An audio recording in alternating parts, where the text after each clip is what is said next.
আসসালামু আলাইকুম এভরিওয়ান। আমার মতো নিশ্চয় আপনাদেরও ইউটিউব এবং ফেসবুকের বিভিন্ন প্রকার খাওয়া দাওয়া দেখে মাঝে মধ্যে খেতে ইচ্ছে করে। তো আজকে আমার সেরকম একটা বিষয় ফিল হয়েছে। আজকে আমার ঘরে তেমন কোনো কিছু রান্নার জন্য ছিল না, সামান্য একটু মাংস ছিল। তো এই মাংস দিয়ে আমি আজকে আপনাদেরকে ভীষণ মজার এবং খুব সহজে অল্প সময়ে এইভাবে রান্না করা যে এতটা সহজ এবং এতটা মজার হয় আমি আগে জানতাম না। বাট আজকে ট্রাই করলাম আর আপনাদের সঙ্গে শেয়ার করলাম। তো আশা করি আমার এই রেসিপিটি আপনাদের খুবই পছন্দ হবে। আর রেসিপিটি ভালো লেগে থাকলে ভিডিওতে একটা লাইক দিতে ভুলবেন না। প্রথমে পেঁয়াজের একটা ব্রেস্তা তৈরি করে নেব। তার জন্য আমি এখানে 1 কাপ পেঁয়াজ নিয়েছি আর পেঁয়াজের ভেতর সামান্য একটু হলুদ দিয়ে দিচ্ছি। আর পেঁয়াজটা কিন্তু আমি অনবরত নেড়েচেড়ে রেখেছি, কারণ পেঁয়াজ পুড়ে গেলে তিতা হয়ে যাবে। তো যখন এরকম একটা ব্রাউন কালার চলে আসবে এই পর্যায়ে আমি পেঁয়াজটা তুলে নিচ্ছি। এখন আমি কিছু কাঁচা উপকরণ ব্লেন্ড করে মশলা তৈরি করে নেব। এর ভেতর যে যে মশলা আছে তার ভেতর 2টো রসুন আর লেবুর টুকরা ছাড়া বাদবাকি সবগুলো মশলাই আমি এখন ব্লেন্ড করে নিব। তার ভেতর একটা বেশি উপকরণ আছে, এটা হচ্ছে জয়ফল। আর এই জয়ফলটা আমি কিন্তু সামান্য পরিমাণ নিয়েছি, আর রান্নার স্বাদটাও কিন্তু বেড়েছিল এই জয়ফলটার জন্য। এখন একটা জারে আমি এই সবগুলো উপকরণ উঠিয়ে নিচ্ছি আর সামান্য কিছুটা পানি দিয়ে এখন ব্লেন্ড করে নিব।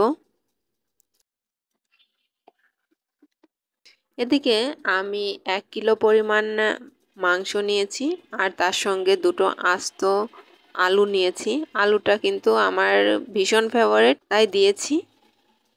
এখন একটা হাঁড়িতে, আপনার মাটির হাঁড়ি নিলেও নিতে পারেন, তো আমার কাছে মাটির হাঁড়ি ছিল না, তাই আমি এই হাঁড়িতে তৈরি করে দেখাবো।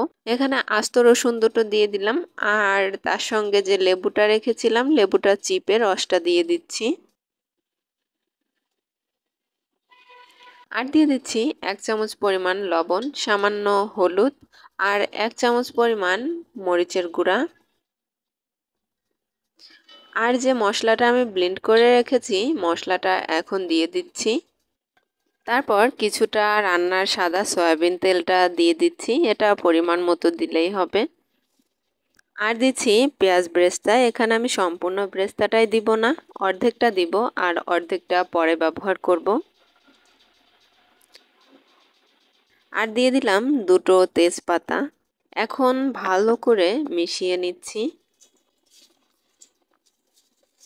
এটা হাতে মাখালে সবথেকে ভালো হতো, কিন্তু এর ভেতর মরিচের গুঁড়া দেওয়ার কারণে আমি এখানে হাত লাগাইনি আর আমার হাতটাও চুলা থেকে একটু পুড়ে গিয়েছিল, যার কারণে আমি হাত দিয়ে কাজটা করতে পারছি না। ব্লেন্ডারের জারটা ধুয়ে সামান্য পরিমাণ পানি আমি এখানে দিয়ে দিলাম, আবারও ভালো করে মিশিয়ে নিচ্ছি।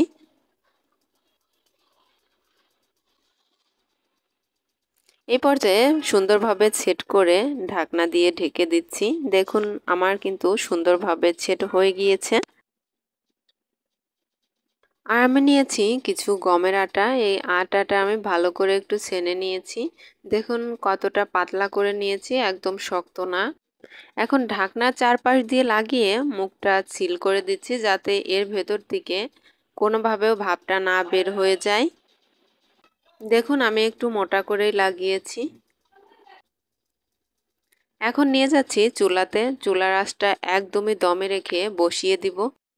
আমার সম্পূর্ণভাবে কুক হতে 1 ঘন্টা 20 মিনিটের মতো সময় লেগেছিল। আর এর মাঝে আমি হাঁড়িটা একবার ঝাঁকিয়ে দিয়েছিলাম, কারণ গ্যাসের চুলায় আঁচটা একদমই এক জায়গায় হতে থাকে, যার কারণে লেগে যেতে পারে আর পুড়ে গেলে তো ভালো লাগবে না, তাই একটু ঝাঁকিয়ে দিয়েছিলাম। আপনারা যদি আমার এই রেসিপিটা ফলো করে রান্না করেন তাহলে একবার ঝাঁকিয়ে এপিট ওপিট করে নেবেন। 1 ঘন্টা 20 মিনিট পর হাঁড়িটা আমি নামিয়ে নিয়েছি আর আটার যে লেয়ারটা ছিল সেটা আমি তুলে নিয়েছি। বাকি যে পেঁয়াজ ব্রেস্তাটা ছিল সেটাও দিয়ে দিলাম। এখন পরিবেশনের সময় গরম গরম দেখুন আপনাদেরকে আমি রসুনটা ভেঙে দেখাচ্ছি কতটা মেল্ট হয়ে গিয়েছে, আর মাংসটাও অনেকটা ঝরঝরে হয়ে গিয়েছে। দেখতে আস্ত আস্ত থাকলেও একদম কিন্তু গলে গিয়েছে, অনেক বেশি সিদ্ধ হয়েছে আর এটা ভাত এবং রুটির সঙ্গে জাস্ট জমে যাবে। আশা করি আজকের এই সহজ রেসিপিটি আপনাদের খুবই পছন্দ হয়েছে। ভালো লাগলে চ্যানেলটা সাবস্ক্রাইব করে রাখবেন। আমার ভিডিওতে একটা লাইক দিতে ভুলবেন না। ভালো থাকবেন, সুস্থ থাকবেন। আল্লাহ হাফেজ।